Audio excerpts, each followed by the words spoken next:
A king torn between duty and destiny. A forbidden bond that could shatter a kingdom. And a curse that has been waiting for centuries to claim them all. Hello, beautiful souls. Welcome back to the channel. Before we dive into today's story, I want to know, where are you watching from? Drop your location in the comments below. I love connecting with you all. How are you doing today? I hope you're ready for a story that will grip your heart and keep you on the edge of your seat. And if you haven't already, please hit that subscribe button and turn on notifications so you never miss a story. Trust me, you'll want to stay for this one. Now, let's begin. The scent of blood reached King Darius Blackthorn before the messenger did. He stood on the stone balcony of the Shadow Peak Fortress, his hands gripping the cold railing as the wind carried whispers of violence from the eastern border. His wolf stirred beneath his skin, restless and agitated, sensing what Darius already knew: something was coming. Something that would demand more than strength or strategy. It would demand sacrifice. Your Majesty. The voice was breathless, urgent. Darius turned to see Captain Ronan stumbling onto the balcony, his armor splattered with mud and darker stains. Blood. The captain's face was pale, his eyes wide with the kind of fear that only came from witnessing something unholy. Speak, Darius commanded, his voice low and steady despite the unease crawling up his spine. The Western clans have mobilized. They're calling for your head, my king. They say you've broken the sacred pact by refusing to choose a Luna from among their daughters. Ronan swallowed hard. They're marching on the capital. 3,000 strong. Darius's jaw tightened. The pressure had been mounting for months. Ever since his father's death 2 years ago, the council had been relentless. Choose a mate. Secure alliances. Strengthen the bloodline.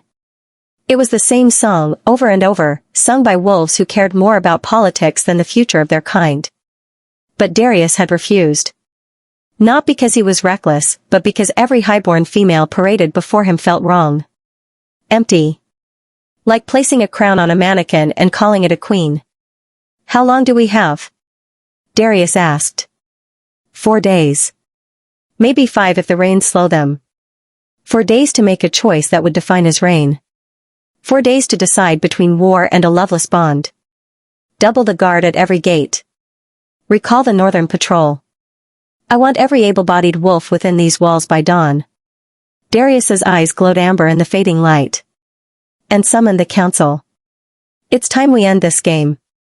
Ronan bowed and disappeared into the fortress, leaving Darius alone with the wind and the scent of coming rain. He closed his eyes and reached inward, searching for the connection that had kept his ancestors strong. The bond between king and land, wolf and throne. But all he felt was emptiness. A void where power should have hummed. The throne was dying. And so was he. You look like a man about to make a terrible decision. The voice came from the shadows near the doorway, soft and edged with something that sounded almost like amusement. Darius spun, his hand instinctively moving to the blade at his hip. A woman stepped into the moonlight. She was nothing like the perfumed, polished females of the court. Her clothes were simple, dark leather and worn fabric that clung to a lean, muscular frame. Her hair, black as midnight, was braided back from a face that was all sharp angles and wild beauty. But it was her eyes that stopped him cold. Silver. Pure, molten silver. No wolf had eyes like that. Not anymore. Not since the old bloodlines had been eradicated centuries ago. Who are you? Darius demanded, though his wolf had gone utterly still, watching her with an intensity that unnerved him. Someone who knows what you're looking for, she said, stepping closer. She moved with the fluid grace of a predator, unbothered by his rank or the danger radiating from him. And I can promise you, it's not waiting in the council chambers. You shouldn't be here. These are the king's private quarters. And yet here I am. She tilted her head, studying him with unsettling focus. Tell me, Your Majesty, do you feel it? The hollowness? The way the throne rejects you no matter how hard you fight to hold it? Darius's breath caught. No one knew. He'd hidden it perfectly, the weakness that gnawed at him every time he sat on the obsidian seat of his fathers. How do you know that? His voice was barely a whisper. She smiled, but it didn't reach her eyes. Because the same thing is happening to me. The land is dying, Darius. The magic that once made your bloodline unbreakable is unraveling. And if you marry one of those empty-headed nobles, you'll seal the curse forever. Curse? Darius's heart hammered against his ribs. What curse? The one your great-grandfather made when he slaughtered the Moon-Touched and stole their power to forge this kingdom. Her silver eyes blazed. The one that demands a reckoning. And I'm here to make sure you survive it. Before Darius could respond, a howl split the night. Not from the western clans. This came from within the fortress walls. Close. Too close. The woman's expression shifted, her body coiling like a spring. They've found me. Who? Darius growled. The ones who want to make sure you never learn the truth. She turned to leave, then paused, glancing back at him. You have a choice to make, King Darius. But choose quickly. Because the clock just started ticking. She vanished into the darkness, leaving Darius alone with a single, burning question echoing in his mind. What if everything he'd been told about his legacy was a lie? The council chamber reeked of expensive perfume and barely concealed ambition. Darius sat on the obsidian throne, feeling the cold stone leach the warmth from his body as it always did. Around the circular table sat the 12 most powerful wolves in the kingdom, clan leaders, military commanders, and advisors who had served his father before him. Each one watched him with varying degrees of expectation and impatience. And standing to his right, draped in silk the color of fresh cream, was Lady Celeste Ravencourt. She was beautiful in the way expensive things were beautiful. Perfect. Polished. Her golden hair cascaded in artful waves down her back, and her smile was practiced to appear both demure and confident. The Western clans had put her forward as their candidate for Luna, and politically, she was flawless. Her bloodline was ancient, her connections vast, her dowry enough to fund the kingdom's military for 3 years. She was also completely and utterly wrong. Your Majesty, Lord Brennan spoke first, his voice carrying the weight of his 60 years and 3 decades on the council. The Western clans have given us an ultimatum. Choose Lady Celeste as your Luna and formalize the bond before the next full moon, or face war. They attack our sovereignty with threats, General Cade interjected, slamming his fist on the table. We should meet them on the battlefield and remind them why the Blackthorns have ruled for 300 years. And lose half our forces in a civil war? Councilwoman Mira shot back. The Northern Territories are barely holding against the rogue packs as it is. We cannot afford division. Darius listened to them argue, their voices rising and falling like waves against rocks. They spoke of strategy and strength, of alliances and bloodlines. But not one of them asked what he wanted. Not one of them seemed to care that the throne beneath him felt like sitting on ice, or that his wolf had been growing weaker with each passing month. What do you desire, my king? The question came from Lady Celeste herself. She had moved closer, her hand resting lightly on the arm of his throne. Her touch was warm, her scent pleasant, like honey and vanilla. Everything about her screamed suitable. Darius met her eyes. They were blue, clear, and calculating behind the facade of devotion. I desire the truth, he said quietly. Confusion flickered across her face. The truth, Your Majesty? About the throne. About why it rejects me. The room went silent. Lord Brennan cleared his throat. Your Majesty, you're young yet. The bond between king and throne takes time to solidify. Your father didn't fully command its power until his 30th year. My father was bonded to my mother at 22, Darius countered. The histories say the throne recognized him the moment he took a true mate. Then perhaps that's your answer, Celeste said softly, her fingers trailing along his arm. Bond with me, Darius. Let me stand beside you. Together, we can make the throne accept you. He wanted to believe her. Wanted to think the solution was that simple. But his wolf snarled at her touch, and the memory of silver eyes haunted him. I need time, Darius said, standing abruptly. Celeste stumbled back, surprise breaking through her composure. I'll give you my answer in 3 days. 3 days? Lord Brennan's face reddened. The Western clans are 4 days out. You're cutting it too close, boy. I am your king, Darius said, letting his power fill the words. The air in the room grew heavy, pressing down on everyone present. And I will make my choice when I'm ready. Not before. He strode from the chamber, ignoring Celeste's wounded expression and the council's protests. His wolf urged him forward, pulling him through the winding corridors of the fortress with singular purpose. He found himself in the eastern wing, where the old archives were kept. Dusty records and forgotten histories that most wolves never bothered to read. His father had forbidden him from coming here as a child, said the past was better left buried. But the woman with silver eyes had spoken of a curse.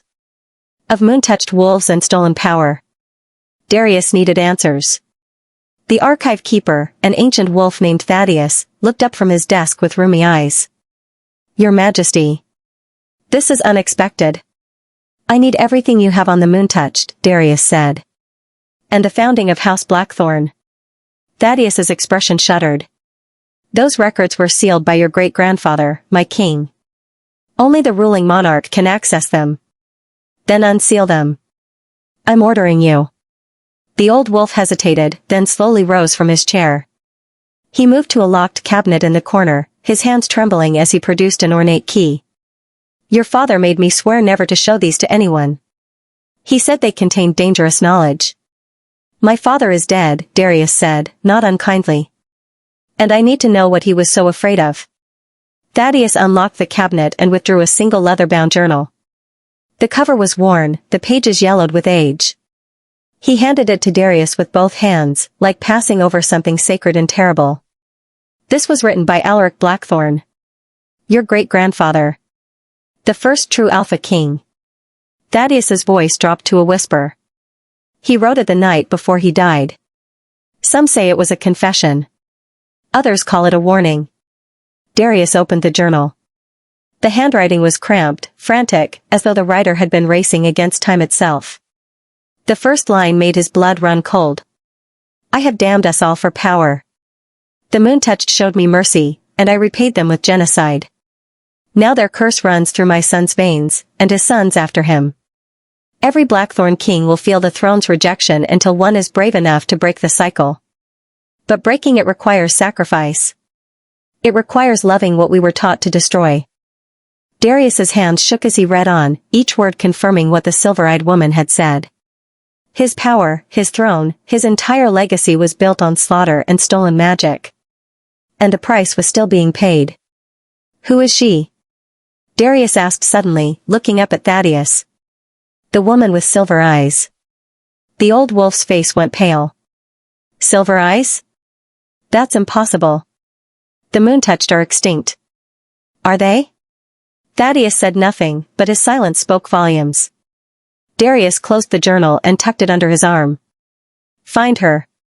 Bring her to me. I don't care what it takes. And if the council discovers what you're doing? Then let them discover it, Darius said. I'm done living a lie. Darius found her in the last place anyone would think to look, the execution grounds. The ancient stone circle sat at the edge of the fortress, a place where traitors and oathbreakers met their end. Moonlight poured over the weathered pillars, casting long shadows across ground that had drunk too much blood over the centuries. And there, in the center of it all, stood the woman with silver eyes. She was tracing symbols in the dirt with a stick, her movements precise and deliberate. Darius recognized some of the markings from the oldest texts in the archives. Moonscript.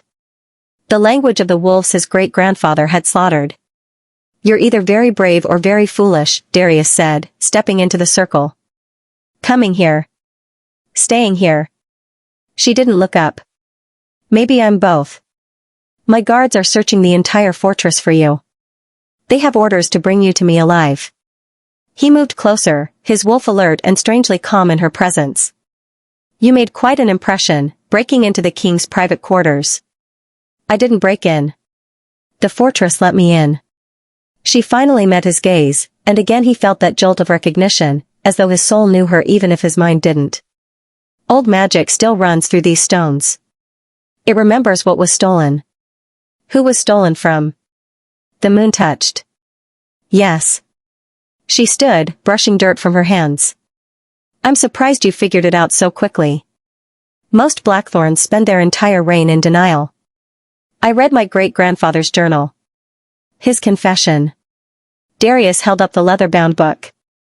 He wrote about the curse. About how every king since him has felt the throne's rejection. But he didn't write about how to break it. Because he didn't know. Or maybe he did and couldn't bring himself to write it down.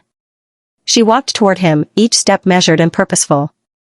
Breaking the curse requires undoing what he did. Restoring what was taken. The moon touched our dead. You can't restore what's been destroyed. Can't you? She stopped inches from him, so close he could see flecks of gold in her silver eyes. I'm standing right here, Darius Blackthorn. Living proof that your great-grandfather's genocide wasn't as complete as he thought. The revelation hit him like a physical blow. Your moon touched. The last one. My grandmother hid in the mountains when the slaughter began. She was pregnant with my mother.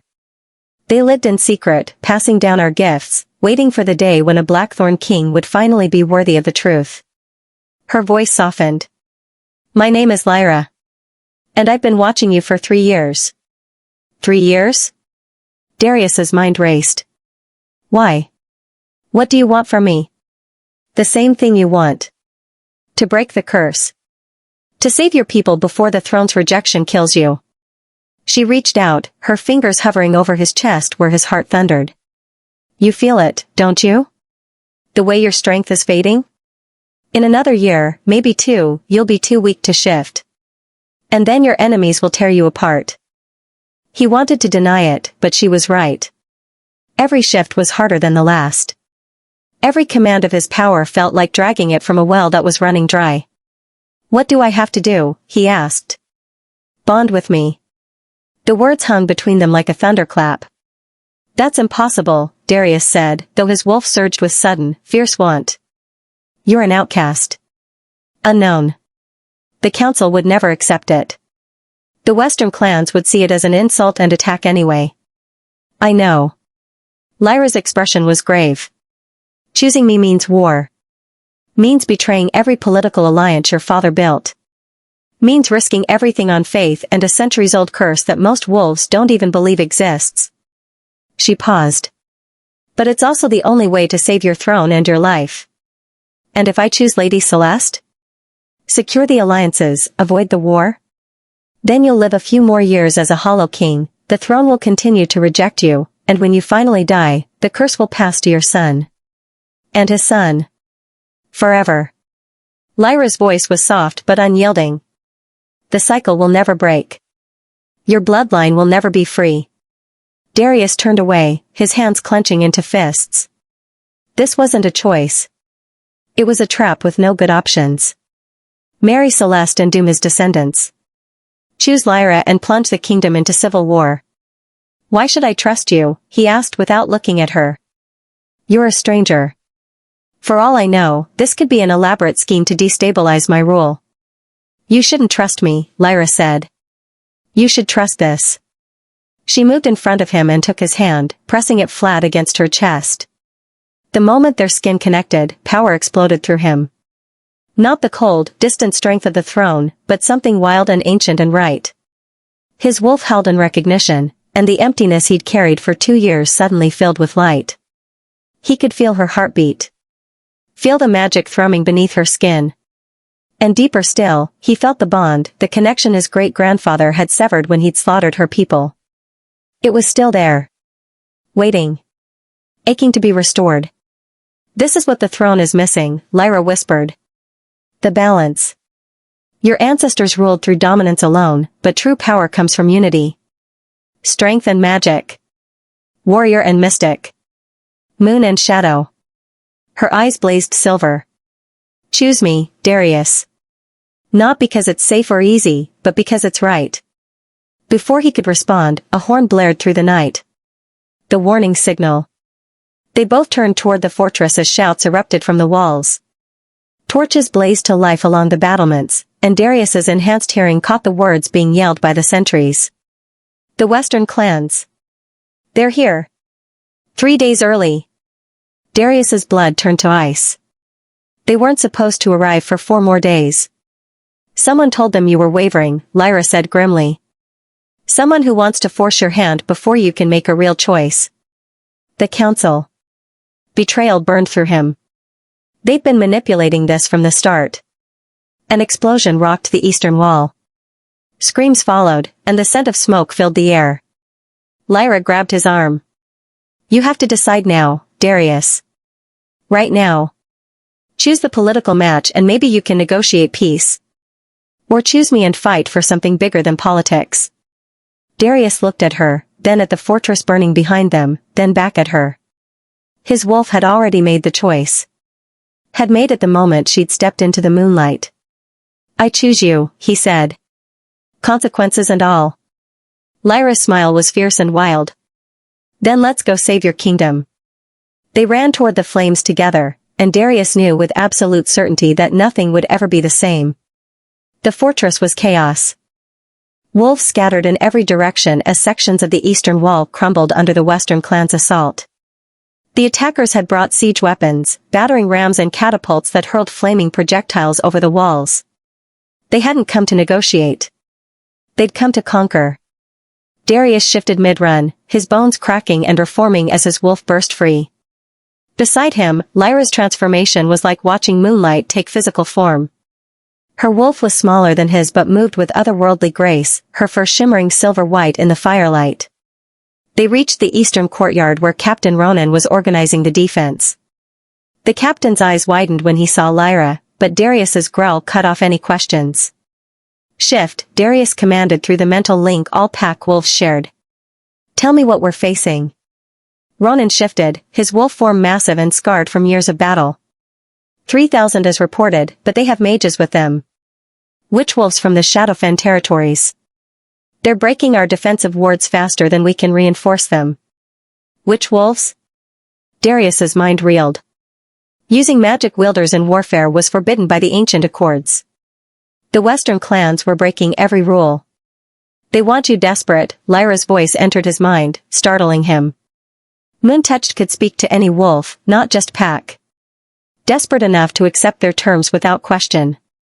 A section of wall exploded inward, showering them with stone and dust. Through the gap poured western clan warriors, their eyes gleaming with bloodlust. Darius launched himself at the first wave, his jaws closing around the throat of a massive gray wolf. The taste of blood filled his mouth as he tore and twisted, dropping his opponent before moving to the next. Around him, his wolves fought with fierce determination, but they were outnumbered and caught off guard. Lyra fought like nothing he'd ever seen. She was everywhere at once, her silver form a blur as she struck and vanished. And wherever she moved, strange things happened. Enemies stumbled over ground that had been flat seconds before. Weapons slipped from grips as though the metal had turned slick. The air itself seemed to fight for her. Moon magic, she said, sensing his amazement. Your great-grandfather feared it because he couldn't control it. But it was never meant to be controlled. It was meant to protect. Teach me, Darius commanded, taking down another attacker. Later. First we survive. A hell cut through the battle, powerful and ancient. Darius recognized it immediately, Lord Brennan, the council leader. But he wasn't calling for reinforcements. He was calling for cessation. The fighting slowed, then stopped as both sides backed away from each other, chests heaving and blood dripping from countless wounds. Lord Brennan stood at the edge of the courtyard in his human form, flanked by 5 other council members. Behind them stood Lady Celeste, her perfect appearance unmarred by the battle. She looked at Darius with something that might have been pity or might have been triumph. Enough. Brennan's voice boomed across the courtyard. Your Majesty, this madness ends now.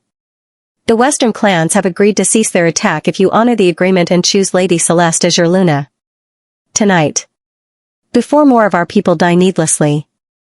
Darius shifted back to human form, not bothering to cover his nakedness. It was a show of dominance, of unconcern for vulnerability. You orchestrated this. You told them I was refusing so they'd attack early. I did what was necessary to save this kingdom from your stubborn pride, Brennan snapped.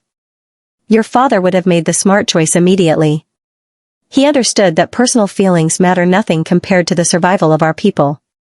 My father was dying from the same curse I am, Darius shot back. The throne rejected him too. He just hid it better. Shock rippled through the council. Clearly, they hadn't known. Lyra shifted to human form beside Darius, and he heard Celeste's sharp intake of breath. Lyra's naked form bore markings, silver tattoos that swirled across her skin in patterns that hurt to look at directly. Moonscript. Proof of her heritage. She's moon-touched, Councilwoman Mira breathed. Impossible. They're all dead. Clearly not, Lyra said calmly. And I'm the answer to your king's problem, whether you like it or not. She's a relic of a dead people, Brennan snarled. Choosing her would be an insult to every alliance we've built. It would mean war with the Western clans, the Northern territories, possibly even the coastal pacts. And choosing Lady Celeste means continuing the curse, Darius said. Means watching the throne reject my children and their children until House Blackthorn falls completely. Is that what you want? A kingdom built on hollow power? There is no curse. Brennan roared. There's only a young king too foolish to see the practical choice in front of him. Then prove it. Lyra stepped forward, her silver eyes blazing. Let me attempt the throne bond. If I fail, if the curse isn't real, then Darius will have his answer. He can choose Lady Celeste with a clear conscience. But if I succeed, if the throne accepts me, then you'll know the truth. That everything you've built is resting on stolen magic and borrowed time. The council members exchanged glances. It was a gamble, and they knew it. The throne trial, Celeste said suddenly, her voice cutting through the tension. Let her attempt the throne trial. The old rite that tests whether a potential Luna is worthy. She smiled, but her eyes were cold. If she survives, she can have her bond. If she fails, she dies, and this conversation ends. Darius's wolf snarled. The throne trial was ancient and brutal. It forced the candidate to face the throne's full power without preparation or protection. Most died within minutes. No, he said flatly. I won't risk her life on a test designed to kill. Then you don't truly believe she's the answer, Celeste said sweetly. You're just a king chasing a fantasy while his kingdom burns. Lyra touched his arm, and that surge of rightness flowed through him again. I'll do it. I'm not afraid of your throne, Darius Blackthorn. It's been waiting for me for 300 years. Lyra, he started, but she silenced him with a look. Trust me, she whispered. The way I'm trusting you. He wanted to refuse. Wanted to pick her up and run from this place, from the politics and violence and impossible choices. But his people were watching. The Western clans were watching. And deep down, he knew this was the only way to prove what they both believed.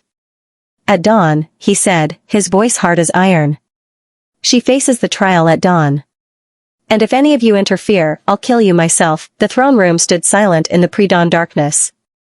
Darius paced outside the massive doors, his wolf clawing at his insides with anxiety. He'd spent the last 3 hours reading everything he could find about the throne trial, and every account ended the same way, with the candidate's broken body being carried out in pieces. The throne didn't just test worthiness. It consumed the unworthy. You can't go in there, Captain Ronan said quietly. The trial must be faced alone. Those are the ancient laws. Ancient laws written by my murderous great-grandfather, Darius growled.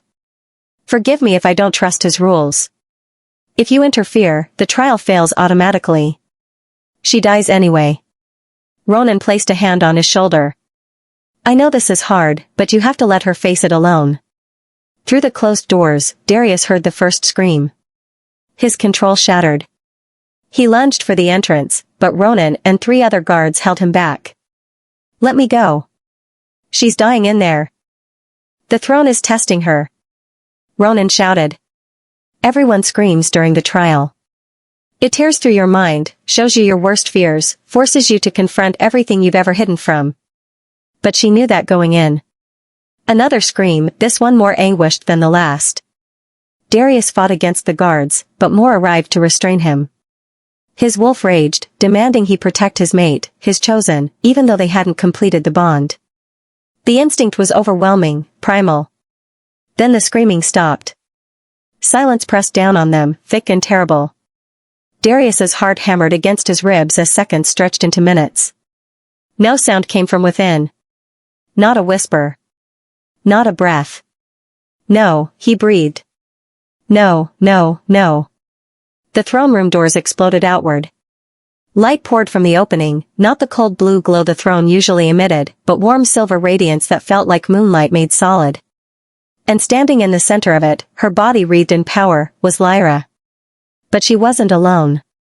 Beside her stood a translucent figure, a woman with silver eyes and moon-white hair who looked so much like Lyra they could have been twins. Behind them, more figures materialized. Dozens of them. Hundreds. All bearing the same silver eyes, the same ethereal beauty. The moon touched. The dead ones. The slaughtered ones. Impossible, Lord Brennan whispered from where the council had gathered to witness the trial. They're ghosts. Echoes of the past. Not ghosts, Lyra said, her voice resonating with power that made the fortress walls tremble. Memories. The throne remembers every atrocity committed in its name. Every drop of innocent blood spilled to build this kingdom. And it's been screaming for 300 years, trying to tell you the truth. She walked forward, and the spectral moon-touched moved with her like an honor guard. Darius felt the power radiating from her, recognized it as the missing piece he'd been searching for his entire life. The throne didn't reject you because you were unworthy, Darius, Lyra continued, her eyes finding his. It rejected you because it was incomplete. Your great-grandfather broke it when he murdered my people and stole their magic. He tried to take the power without the balance, the strength without the wisdom. And it's been dying ever since, taking every Blackthorn king with it. Then what you're saying is, Councilwoman Myra's voice shook, our entire kingdom is built on a lie. Yes. The translucent woman beside Lyra spoke, her voice echoing from somewhere beyond death. I am Astera, first moon-touched, keeper of the ancient accords. Alaric Blackthorn came to us seeking alliance.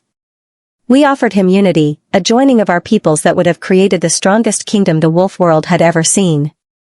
Instead, he chose genocide. Why? Darius asked, the question torn from his soul. Why would he do that? Fear, Astera said simply. He feared what he couldn't control. Feared that sharing power meant losing it. So he took everything by force and bound the throne with blood magic, trapping our spirits within it. She looked at Darius with infinite sadness. Every king since has sat on a throne built from the bones of my people. Every king has felt our pain, our rejection. And now, finally, one has chosen differently. Lady Celeste stepped forward, her composure cracking. This changes nothing. She passed the trial through trickery, through communing with the dead. That's dark magic, forbidden by every law we hold sacred. Is it? Lyra turned to face her. Or is your fear talking, Celeste? You wanted the throne for its power, not to serve the people. The trial showed me your truth. Showed me everyone's truth. She looked around at the assembled wolves, and Darius saw several council members flinch under her gaze. Lord Brennan has been embezzling from the military fund for 12 years, Lyra said calmly. Councilwoman Mira has been feeding information to the Eastern cartels in exchange for blood diamonds. General Cade murdered his brother to secure his position. And you, Lady Celeste, her voice hardened, you've been poisoning Darius slowly for the past 6 months.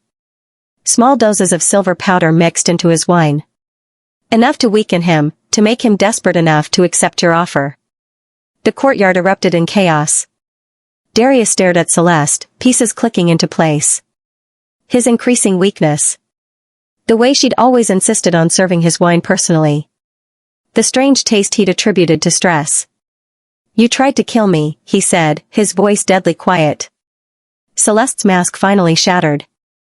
I tried to save you from yourself. You were supposed to be weak enough to see reason, to understand that you needed me. That without a proper alliance, without the Western clan's support, you'd fall. Her voice rose to a shriek. I would have been a perfect Luna. I would have given you everything. Except truth, Darius said. Except genuine partnership. Except love. He turned to Lyra, and the rightness of it nearly drove him to his knees. The throne accepts you? The throne recognizes me as its other half, Lyra said. The balance that was meant to be there from the beginning. But Darius, if we complete this bond, there's no going back.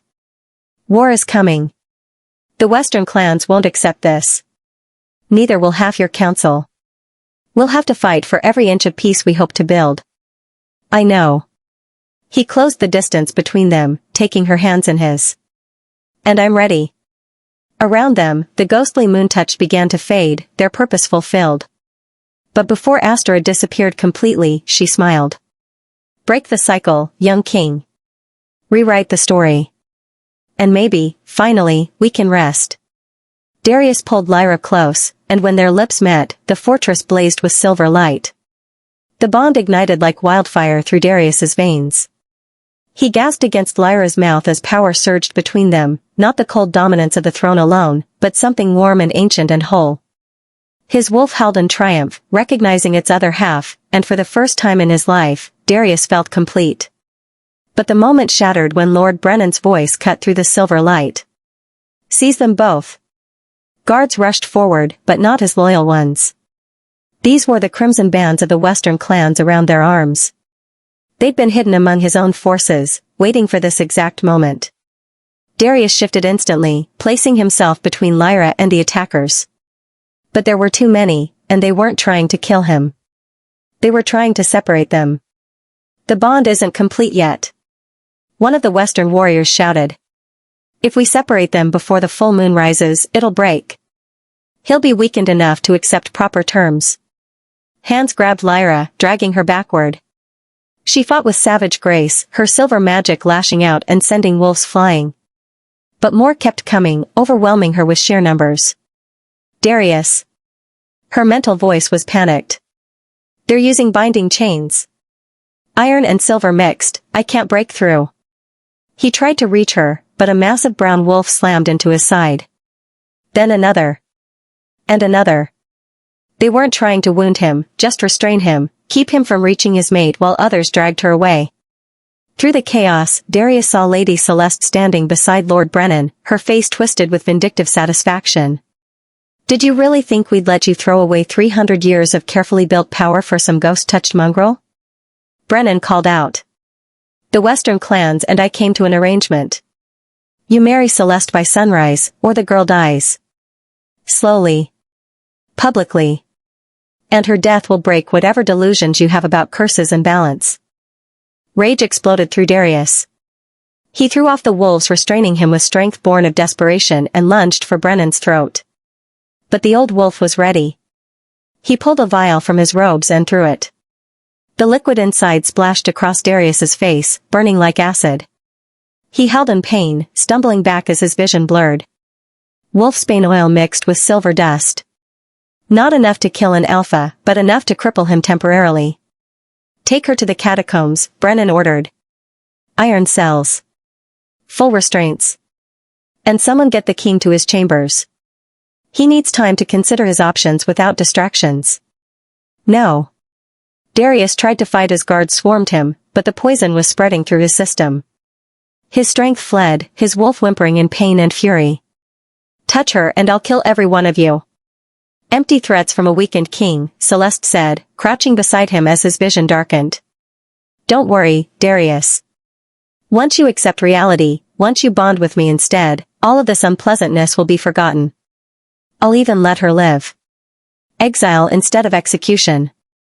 I can be merciful. The last thing he saw before unconsciousness claimed him was Lyra being dragged through the fortress doors, her silver eyes meeting his across the distance. Don't give up, her voice whispered in his mind. The bond we started can't be broken by distance or chains. Hold on to it. Hold on to me. Then darkness swallowed him whole. Darius woke in his chambers, alone and bound.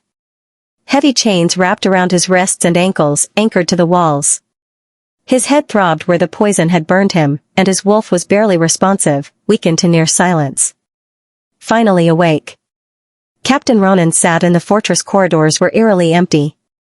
Darius limped through the shadows with Ronan at his side, following the pull of the bond like a compass needle pointing north. His wrist screamed with every movement, blood still seeping through the makeshift bandages, but he forced himself forward. I'm coming, he sent through the bond. Hold on, Lyra. Just hold on. Her response was barely a whisper. Hurry. They're starting the final incantation. They rounded a corner and nearly collided with a pair of guards.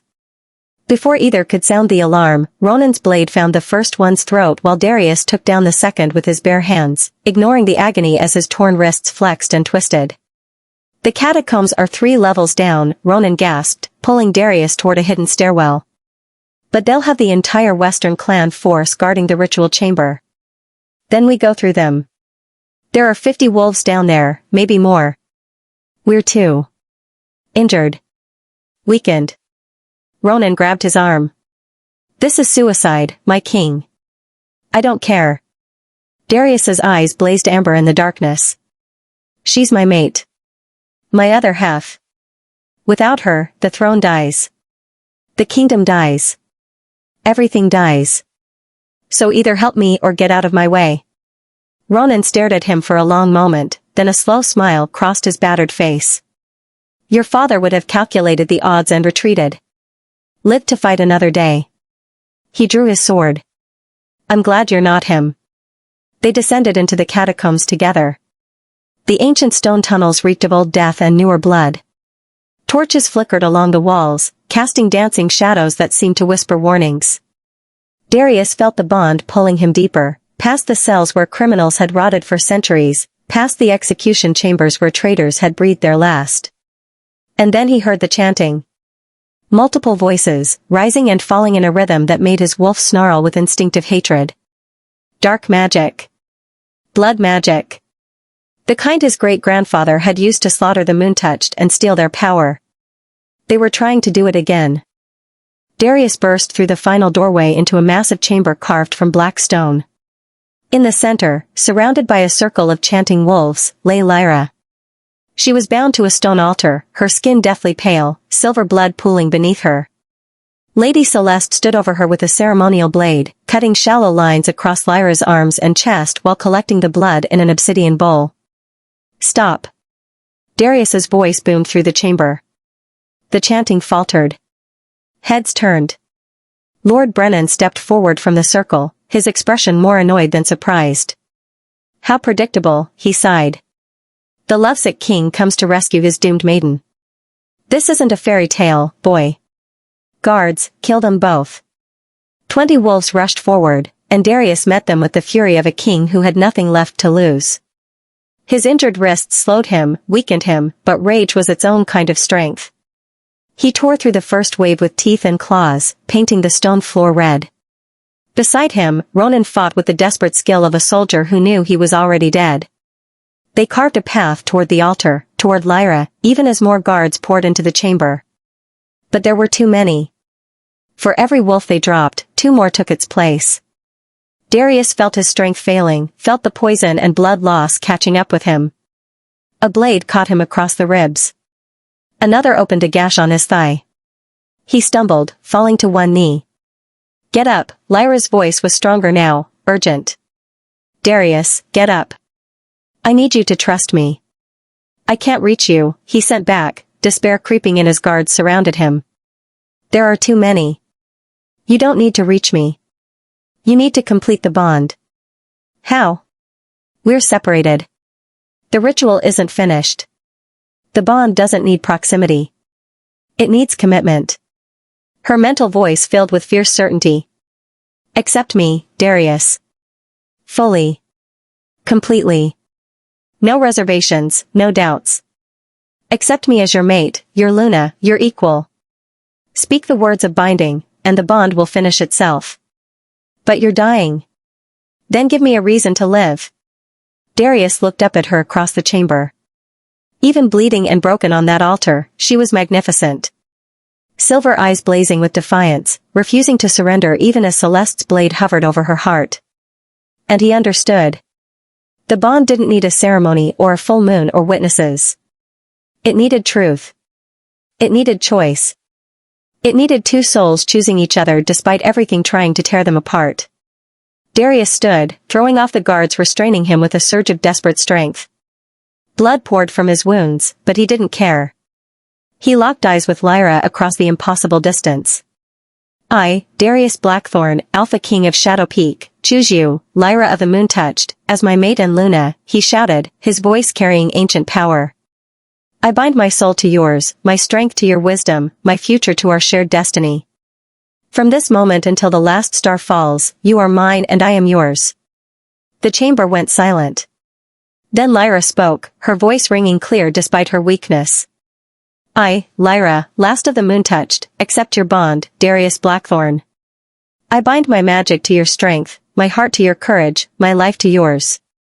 We are one soul in two bodies, one purpose in two hearts, one kingdom in two halves." The bond exploded between them. Silver light erupted from Lyra's body, shattering the iron chains that held her. The blood being collected in the bowl ignited with white fire, and Celeste screamed as the flames consumed the blade in her hands. The wolves around the altar scattered as power radiated outward in waves. Darius felt it flood into him. Not just strength, but completion. The hollow emptiness that had plagued him for years filled with warmth and rightness and absolute certainty. His wounds began to heal, flesh knitting together with impossible speed. The poison burned away like mist under sunlight. And when he looked at Lyra, he saw her rising from the altar, whole and blazing with silver fire. The bond mark appeared on her neck at the same moment it appeared on his, matching symbols that proclaimed their connection to anyone with eyes to see. "Impossible," Brennan breathed. "The ritual should have prevented this. The iron, the silver, the separation, all of it should have stopped the bond from completing." "You can't stop something that was meant to be," Lyra said, stepping down from the altar. Her silver blood had stopped flowing, the wounds sealing themselves. The Moon-touch taught the first wolves how to form true bonds, bonds that transcend distance and circumstance. "You've forgotten the old ways, traded truth for politics and love for power." She walked toward Darius, and the guards parted before her like water around a stone. When she reached him, she took his face in her hands. "Ready to save a kingdom?" she asked with a fierce smile. "With you?" "Always." They turned to face Brennan and Celeste together, and the catacombs shook with the force of their combined power. The catacombs trembled as Darius and Lyra's combined power surged through the ancient stone. Lord Brennan stumbled backward, his face pale as he watched silver light and shadow intertwine around the bonded pair. Lady Celeste's composure finally shattered completely, her eyes wide with the kind of terror that came from realizing you'd bet everything and lost. "This isn't over," Brennan snarled, though his voice shook. "You think completing some mystical bond makes you fit to rule? The Western clans still want your head. The council still questions your judgment. You've won nothing but a pretty light show. Haven't we?" Lyra's voice was calm, but power rippled beneath it like thunder before a storm. "Tell them what you feel, Darius. Tell them what's changed." Darius closed his eyes, reaching inward to where the throne's presence had always been a cold, rejecting weight in his consciousness. But now, everything was different. The throne sang to him, resonated with recognition and welcome. He could feel every stone in the fortress, every wolf within its walls, every inch of territory his bloodline had ruled for 3 centuries. And for the first time in his life, it all felt right. "The throne accepts us," he said, opening his eyes. "Both of us. The curse is broken, Brennan. The emptiness is gone. I can feel the kingdom's heartbeat, feel the land itself responding to our bond." He stepped forward, and guards who moments ago had tried to kill him now backed away instinctively. "Your scheme failed. The Moon-touched magic isn't stolen anymore. It's shared. Balanced. The way it should have been from the beginning." "Lies." Celeste shrieked. "You're delusional, drunk on false power. When you try to sit on that throne, it'll reject you just like it rejected your father and his father before him." "Then let's test that theory," Lyra said. She looked at Ronan, who stood among the scattered guards, bloodied but unbowed. "Captain, can you secure these two while we attend to more important matters?" Ronan grinned despite his wounds. "With pleasure, my Luna." The title hung in the air. My Luna. Not an insult or a question, but a statement of fact. Several of the guards exchanged glances, uncertainty replacing their earlier aggression. "You can't just declare yourself Luna." Brennan protested as Ronan's blade pressed against his throat.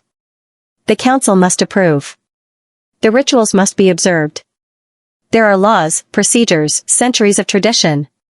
"Traditions built on murder and theft," Darius said coldly. "I think it's time for new traditions. Better ones." He took Lyra's hand, and together they walked past the assembled wolves. Some bowed their heads in submission. Others watched with open curiosity. A few still radiated hostility, but none dared to move against them. They climbed the stairs from the catacombs, leaving Brennan's protests and Celeste's curses echoing behind them. With each step upward, Darius felt his strength growing. Not the borrowed power of stolen magic, but something genuine and renewable. The bond fed him, and he fed it in return, an endless cycle of give and take. When they emerged into the main fortress, dawn was breaking over the eastern walls. The Western clan warriors who had breached the defenses stood in the courtyard, but they weren't fighting anymore. They were watching General Cade, who had climbed onto the fountain at the courtyard's center and was addressing them with a voice that carried across the space. "Your leaders lied to you," Cade shouted. "Lord Brennan manipulated your clan chiefs, fed them false information about the king's intentions. You were told he rejected all Luna candidates out of arrogance, but the truth is he was searching for the one bond that could actually save this kingdom." He gestured toward Darius and Lyra as they appeared. "And he found her." Murmurs rippled through the assembled warriors. Darius could smell their confusion, their uncertainty. They'd come expecting a weak king desperate for alliance. Instead, they found something that defied their understanding. One of the Western warriors, a massive gray wolf with scars crossing his muzzle, shifted to human form. "The bond mark," he said, pointing at Darius's neck. "It's real. I can see it from here." Silver and shadow intertwined. "A true mate bond," another warrior breathed. "Not a political arrangement." "Does it matter?" a third voice challenged. "He still chose an outsider over our daughters. Still insulted our clans by refusing every offer." Lyra stepped forward before Darius could respond.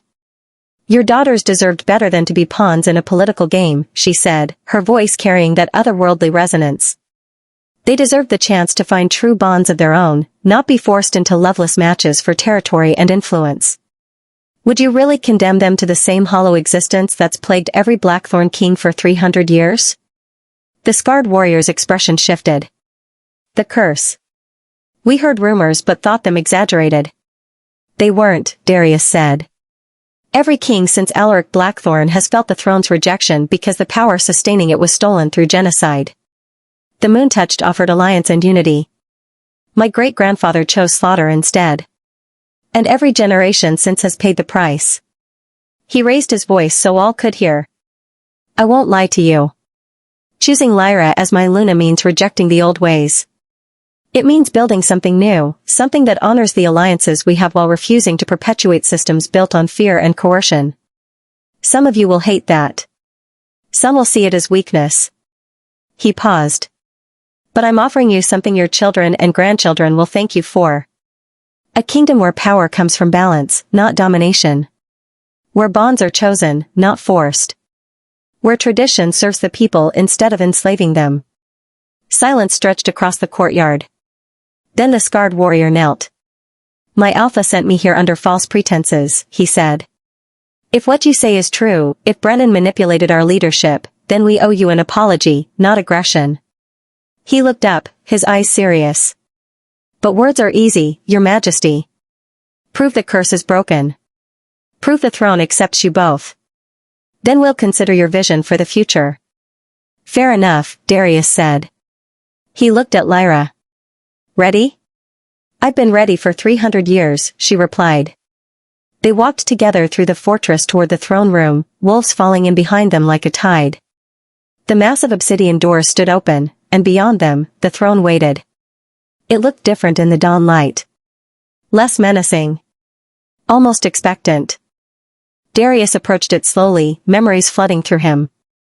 Every time his father had sat upon it, the man had emerged paler, weaker, more hollowed out. Every time Darius himself had tried, he'd felt the cold rejection seeping into his bones. But now, with Lyra's hand in his, everything felt different. Together, Lyra said softly. The throne was never meant for one ruler alone. That was Alaric's mistake. He wanted all the power for himself. They sat together, Darius on the throne with Lyra beside him, their hands clasped, the bond mark on their necks blazing with silver and shadow light. The throne responded instantly. Power surged through them both, not cold and draining but warm and invigorating. The obsidian stone beneath them hummed with recognition, with welcome, with the kind of rightness that came from a puzzle piece finally sliding into place. Darius gasped as he felt the full weight of the kingdom settle onto his shoulders, but this time it wasn't crushing. It was empowering. Because he wasn't carrying it alone. Through the bond, Lyra shared the burden. Her magic wove through his strength, creating something greater than either could achieve separately. He could feel every wolf in the fortress, could sense their emotions, their loyalties, their fears and hopes. And beneath it all, he felt the land itself, the territory his ancestors had ruled, responding to their combined presence. The throne room blazed with light, silver and shadow dancing across the walls in patterns that hadn't been seen in 3 centuries. When the light faded, Darius and Lyra remained seated, whole and strong and utterly transformed. The assembled wolves stared in awe. Even the Western clan warriors looked shaken by what they'd witnessed. General Cade was the first to kneel. "My king. My Luna. The throne has spoken." One by one, the others followed. Guards, warriors, servants, advisors. They knelt not out of fear or obligation, but because they'd witnessed something they couldn't deny. The curse was broken. The kingdom was whole. And a new era had begun. Only one figure remained standing at the back of the throne room. Councilwoman Mira, her face unreadable.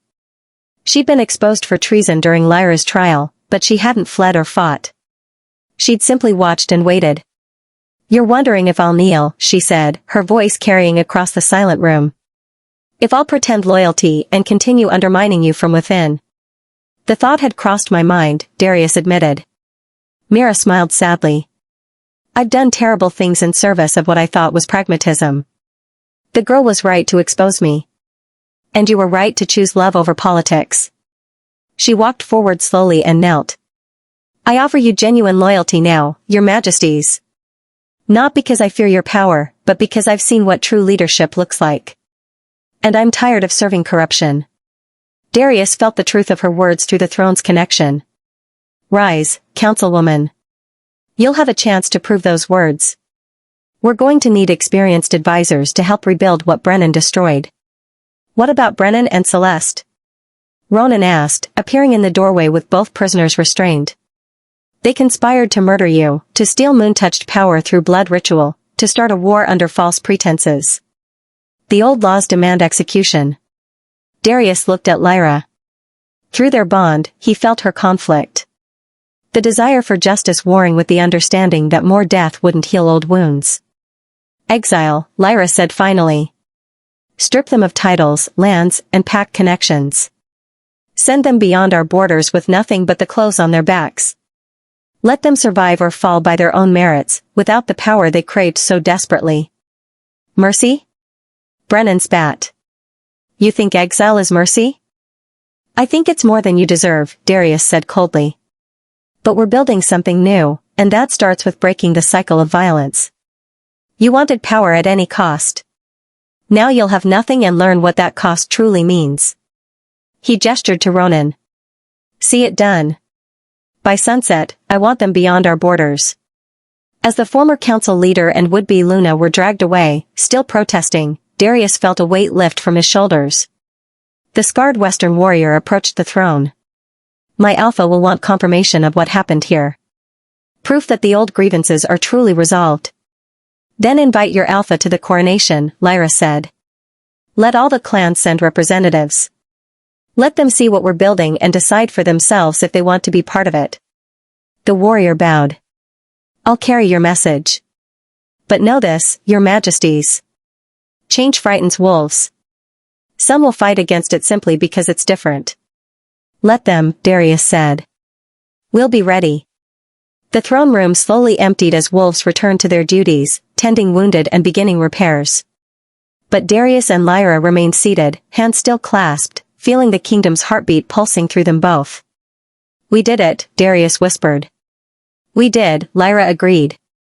"Broke a 300-year curse, survived assassination attempts, stopped a civil war, and claimed a throne that rejected every king before you.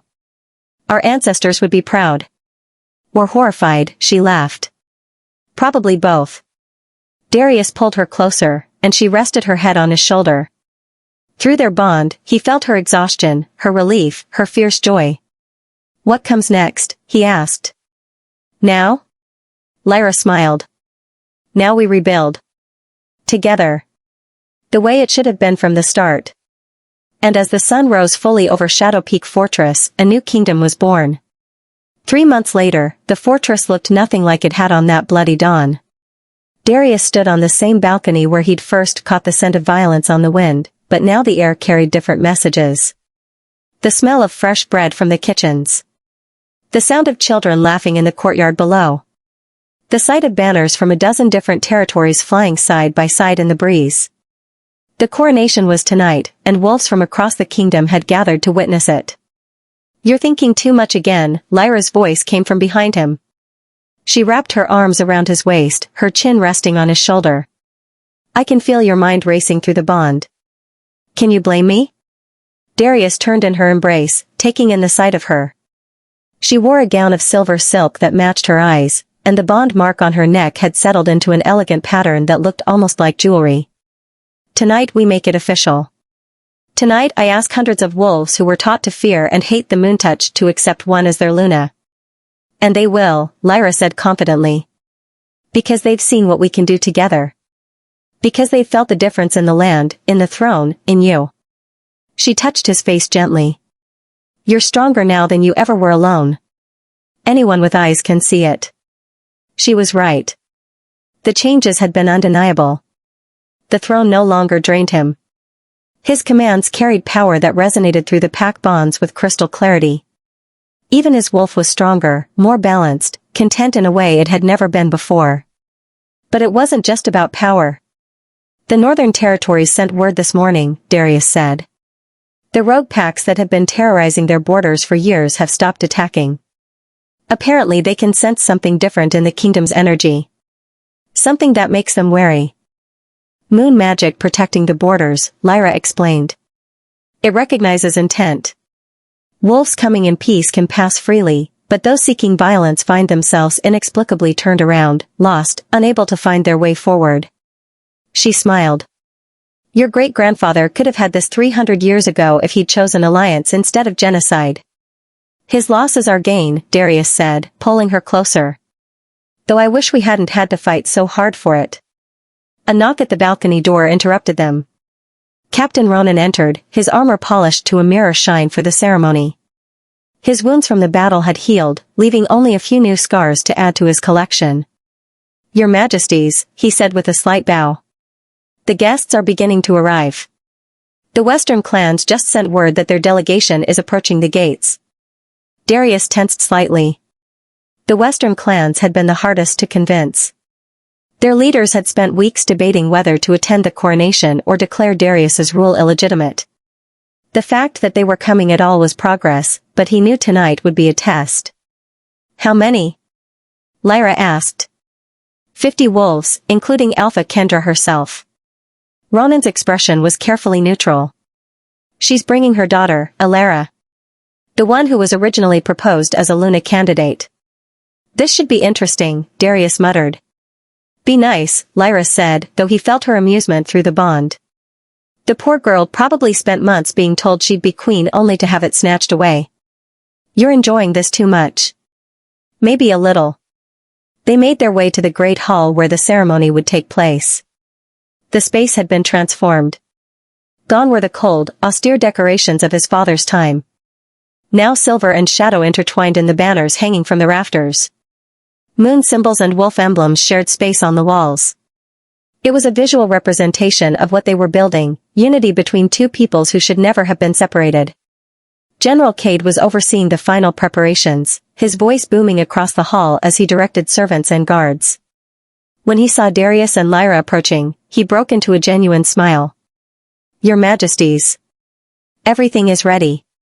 We've set up the ceremony exactly as you specified, with the throne at the center so all can witness the dual coronation." "Dual coronation," Darius repeated. "Still strange to say out loud." "Strange but right," Councilwoman Mira said, approaching from the side. She'd proven true to her word over the past months, working tirelessly to root out the remaining corruption in the council and rebuild trust. The old ways said only one could rule. But the old ways led us to curse and weakness. These new ways, with power shared equally between King and Luna, they feel like what should have been all along. The first guests began filtering into the hall. Darius recognized wolves from territories he'd never even visited. Coastal packs who'd been isolationist for decades. Mountain clans who rarely descended to deal with lowland politics. Even a few representatives from neutral territories beyond the kingdom's traditional borders. Word had spread about what happened in Shadow Peak.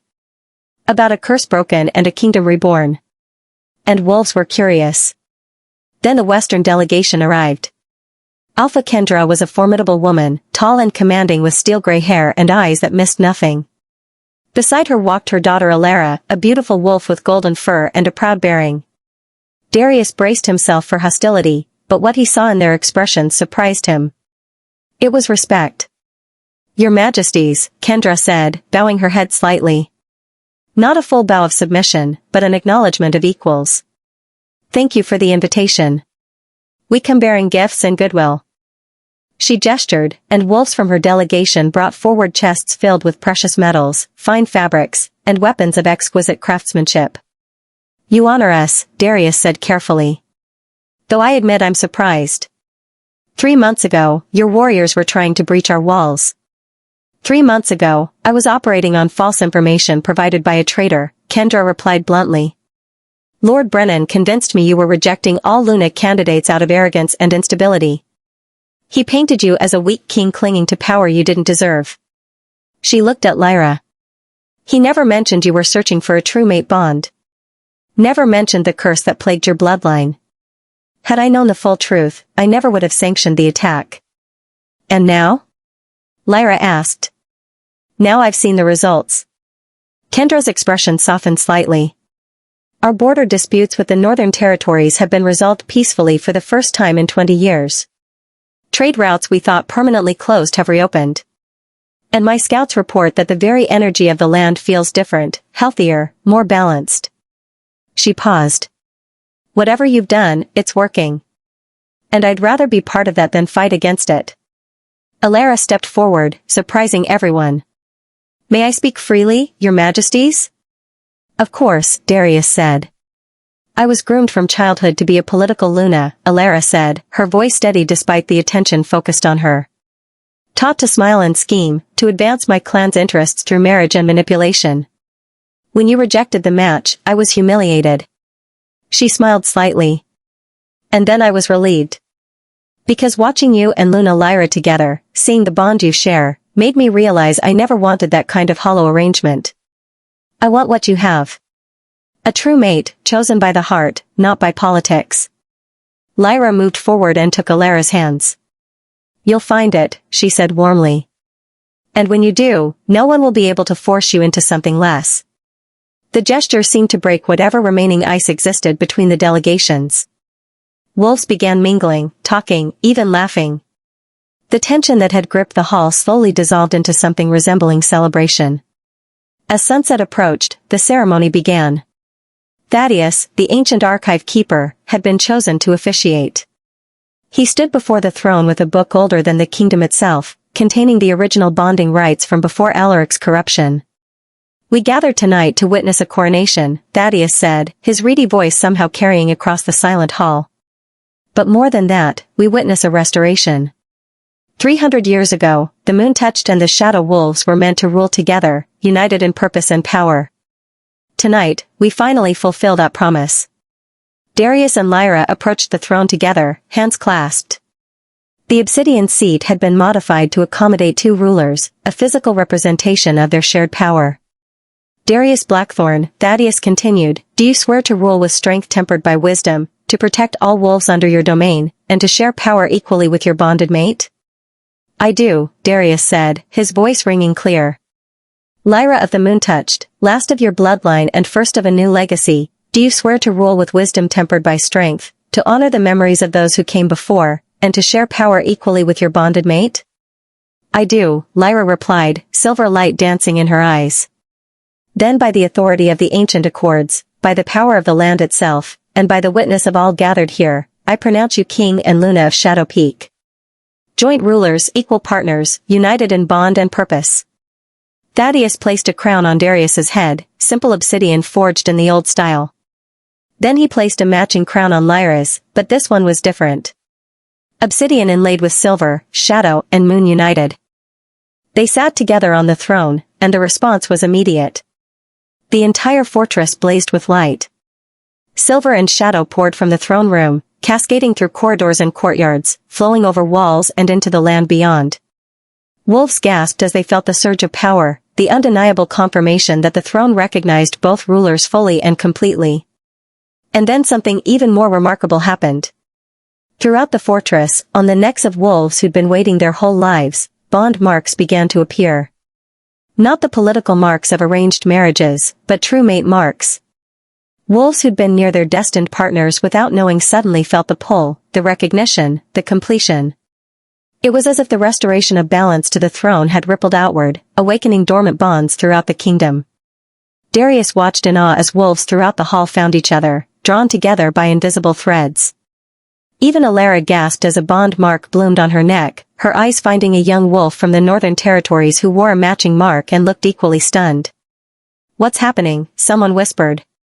"The moon-touched gift," Lyra said, her voice filled with wonder. "True bond recognition. It was one of my people's greatest abilities, helping wolves find their destined mates. When the moon-touched were slaughtered, the gift died with them. But now, with the balance restored, it's awakening again." She looked at Darius, tears shining in her silver eyes. "Your great-grandfather didn't just steal power.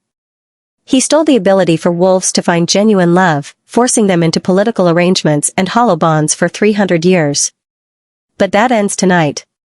The celebration that followed was unlike anything the kingdom had ever seen.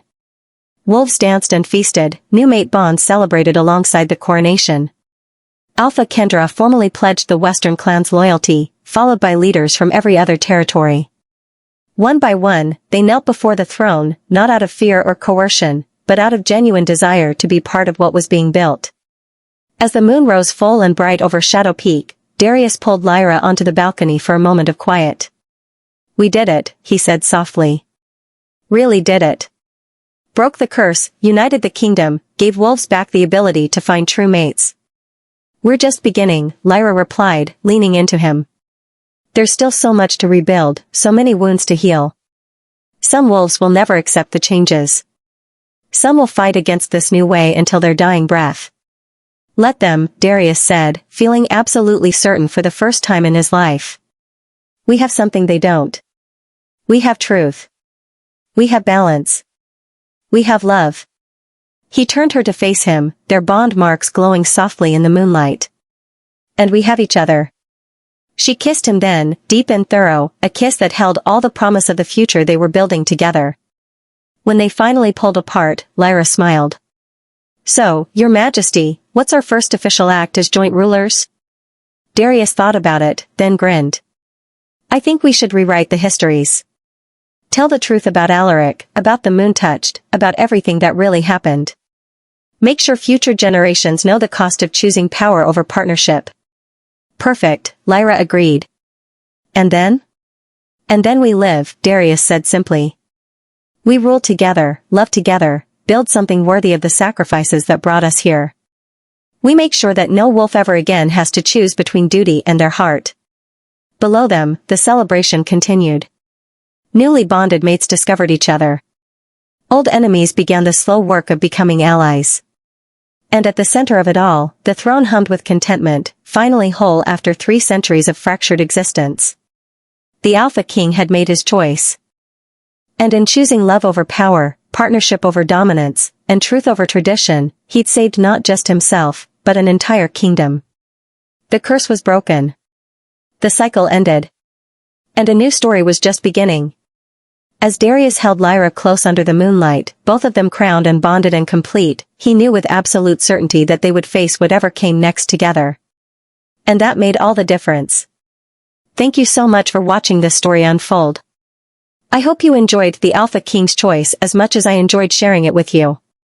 If this story touched your heart, please give it a thumbs up and let me know in the comments what your favorite moment was. Did you love the bond completion in the catacombs? The throne trial? The final coronation? I want to hear from you. And if you haven't already, please subscribe to the channel and hit that notification bell so you never miss another epic werewolf romance. I have so many more stories coming your way, filled with passion, danger, and love that conquers all. Until next time, remember, true power isn't found in dominance alone, but in the balance we create with those we love. Stay wild, stay fierce, and keep believing in true mates. See you in the next story.